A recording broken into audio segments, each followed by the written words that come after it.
Hello everyone, and welcome to another game of World of Warships. Today it's one of my replays again, and I'm in the Georgia, a tier 9 US battleship. I'm on the map Land of Fire in a 3-point domination game, and you know, I'm divisioned with another battleship and a destroyer. It's a tier 10 battle that carries only tier 8, and there's only 2 destroyers.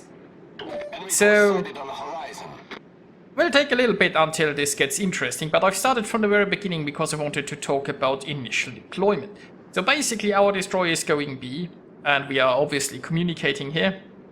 So I'm trying to stay in this area a little bit and see what happens, just so that I can get shots if something gets spotted in B. Now I've currently taken control of the camera because the replay is also sped up so you don't get vertigo, I suppose. But soon I think we can go back to normal speed anyway. So I saw that the B cap was being taken without a problem, so I'm already moving over to A. The reason we are going towards A is basically we had a lot of ships at C already, and the ships at A did come our way early on too, and we really don't wanna give up A so easily. Like, if you have a blob at 1 cap, it's not very good because the enemy can potentially just come around and flank you. You're giving up a lot of caps, and it will usually lead to your defeat. Also, you wanna consider supporting your destroyers, especially if you have them only at certain caps. So I'm pretty pleased that the guys at the C cap stayed at C and they are helping the Loyang, and it's looking good over there. Now we've taken B, well, our division mate has taken B, and now he's coming over to A.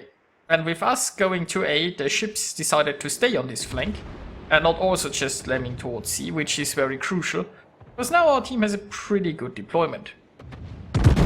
I've also got a citadel in the Georgia already. The Georgia is still showing broadside even after that, so, well, let's just keep shooting her, and you'll never know. And there is 2 another ones. You think he'll start to angle now? Yeah, I guess we'll find out. So the enemy got the A cap, but that's not really too much of an issue because we have 2 caps. Now we are in a very comfortable situation. We are 1 ship ahead because I took out the destroyer at C, and we are ahead on cap cells. So we don't really need A, which means now we can just play the long game, the waiting game, or however we're gonna call it. We can play it safe. We don't have to rush in or anything. And we can just keep shooting the broadside Georgia and see if we will ever learn to angle. Yeah, I guess he's learning. Now here you have to be careful. If we push in too far, we might just end up in a crossfire from this Kurfürst and the Yamato. Now it's possible that the Kurfürst is trying to go towards the C camp, or he could just hold in position there. The Yamato, they are a bit far in the back in battleships, so the chance that they are getting very good hits is not that high. But you wanna be careful. I'm kind of broadside to this Kurfürst right now, and the Yamato. That's definitely something to consider. And my secondaries are going for the Mogador. Let's see if I can get another salvo off before. No. He'll just go behind the safety of the island. Now Georgia again. I mean, got a broadside E again.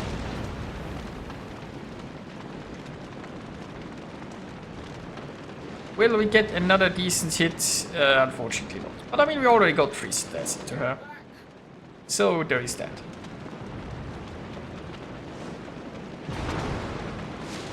Now, I really should consider angling more against the Yamato and the Kurfürst, because if they actually... Well, I mean, the Kurfürst should be outside of my range unless he has a range plane. The Yamato, on the other hand, could do unspeakable things to my ship. Although, as I said, it's not that common at long ranges, it's something you gotta be aware about. And it's something that I should consider angling against. Especially since my nose exactly pointed this way isn't that important, So I'm getting a little bit of better angle here. Now in this situation we could try to push over there, but you see, the Yamato has finally taken an interest in me. So we could try to push here. Of course, while we are sailing towards this, we'll be showing broadsides towards the Yamato. But it's not really that necessary. They still have a destroyer there with torpedoes. They have the Sao there with torpedoes. And we are currently winning. So basically all we have to do is, once again, just play it safe. We already have a sizable lead. We are one ship behind, but one ship isn't too much of an issue at this point. And well, I have the Vladivostok and my division mate here with me. So our battleships are just, we are stopping the enemy from pushing through here. We are just holding them in place, while we are just slowly ticking away with points. On the right side, well, we will see the Missouri might just be going to... If the Missouri pushes into B, he's probably getting taken out because he would be, well, in the middle of the map without much cover. And probably get crossfired quite heavily. Now here on the right side, it looks like the Montana is deciding to defend B.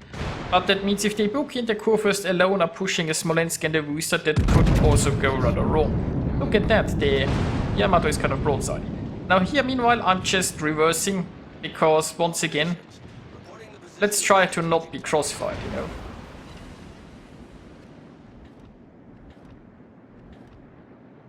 So Missouri coming in for B, Carrier is also there to help defend. And, well, I mean, the Missouri is gone. So what's, like, Ibuki and the Kurfürst, I'm not sure how the hit point situation is there. Charging a Smolensk and a Worcester may work out very well, or it might not. What else they could do is like what the Montana has done, just sail away and go over to B. Now those guys might eventually retake this cap, but if our friend is coming this way, we might just be able to clear out the A cap in time, so I don't know. Oh, look at that, the Richelieu is peeking.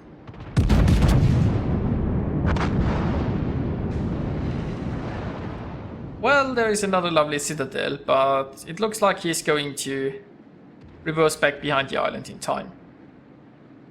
Now the enemy destroyer here is gone, we've lost our destroyer here too.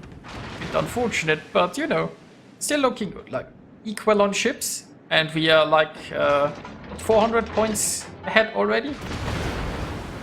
And that's just like the importance of taking the cap zones. We took the cap zones, and now we're just keeping them here busy. And if the enemy isn't trying anything, then we are just happy to keep winning. On a side note, we have the Montana and the Loyang moving in here. And that means there might just be an opportunity to actually push those guys, finally. Like, if we have crossfires going on, the Montana just took out the Georgia. Nice hit against the Alaska. So, we'll see. So, unfortunately, we lost the Ibuki and the Kurfürst, and it's like, I wasn't sure if chasing those two guys was a good idea. I guess it didn't turn out well for them. So they might have just been better off helping the Montana. I know why they wanted to get rid of those guys. Like, you don't really want to have ships behind your lines. And they would just sit in smoke and keep spamming. Until the end of time, I suppose.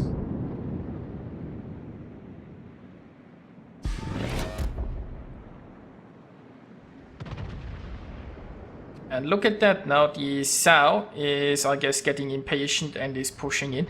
Ship-wise, we are one ship behind. Now, this is one of the situations where you've got to be careful that you aren't throwing away your lead.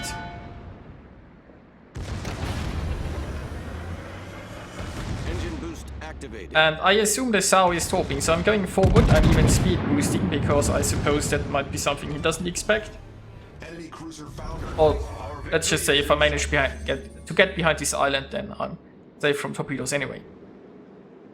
And now, well, the Loyang is here, so we got some torps probably going for those battleships soon. We've got the Montana pushing in, who has the broadside of those guys. And now I'm pushing in here too. Now my division mate will probably help and push it. Not sure about the Vladivostok. I mean, the Vladivostok took a lot of beating early on. We'll see how he will react. broadside Yamato there, and those are the citadels I was looking for. And I mean, I'm in Georgia, so if I can get my secondaries to work, I'm more than happy. Now, there is a Kurfürst, so I guess I'm not just playing towards my own strength, but also the Kurfürst's strength, so we gotta... Yeah. The problem with the Yamato is the Yamato... Well, the Yamato is the best brawler, but the Yamato just has ridiculous guns that don't really care about my armor. He can just go through my nose all day long. Now, first I'm going to take out the Alaska, because the Alaska is, well, quite squishy compared to those battleships. Now I gotta keep an eye out on this Richelieu. If the Richelieu appears here around this corner and can abuse my broadside, that would be rather bad. So now it might just be also a good idea to stop and get the reverse going again. If this Kurfürst goes behind this island, that would give me time to deal with the Yamato. The Yamato is unfortunately pretty angled by this point, and there isn't much I can do. So let's just see if we can get some shares into the Kurfürst. Well, the angle wasn't quite great. And you see, the Yamato is making short work of me here, because, well, my secondaries are doing something to the Yamato. But with my primary guns, there isn't much I can do at this point.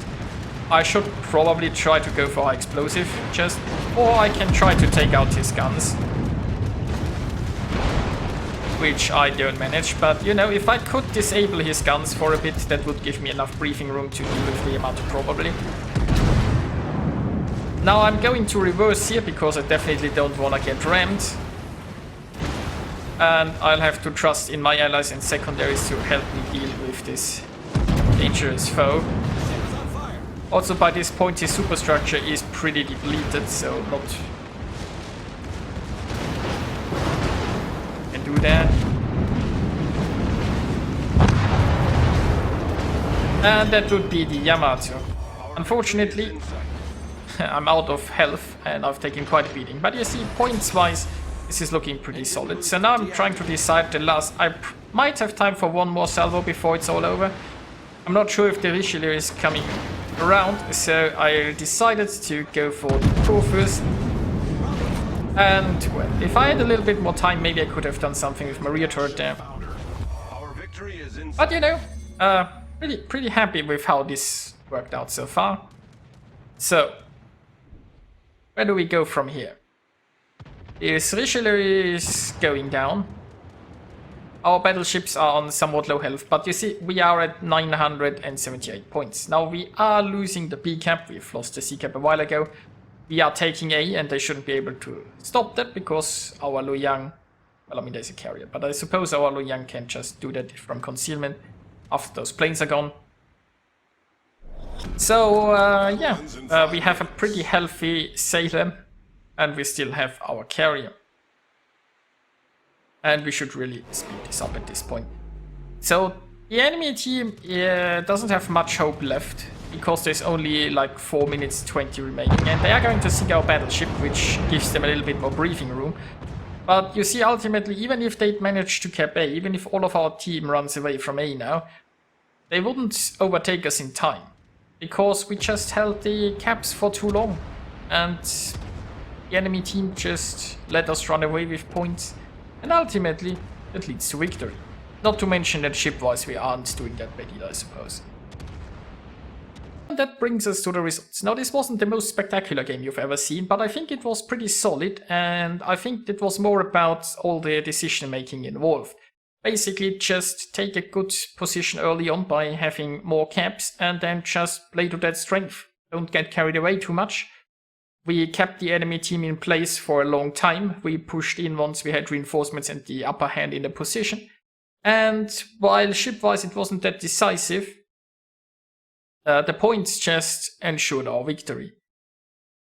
So yeah, I hope you enjoyed that, and I'll see you guys next time.